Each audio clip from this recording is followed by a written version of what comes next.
مولا امام محمد باقر علیہ السلام فرماتے ہیں، اللہ تعالیٰ جب چاہتا ہے کہ روز قیامت کسی ایسے بندے کو جس پر گناہ کا بوجھ ہو صاحب عزت بنا دے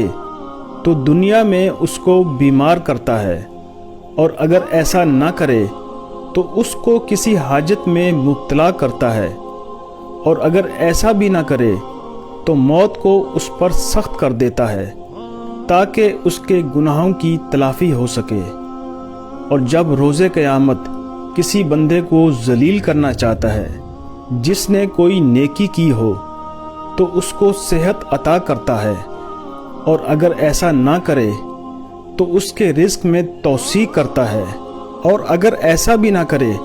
تو موت کی سختی کو اس پر آسان کر دیتا ہے تاکہ اس کی نیکی کا بدلہ ہو سکے۔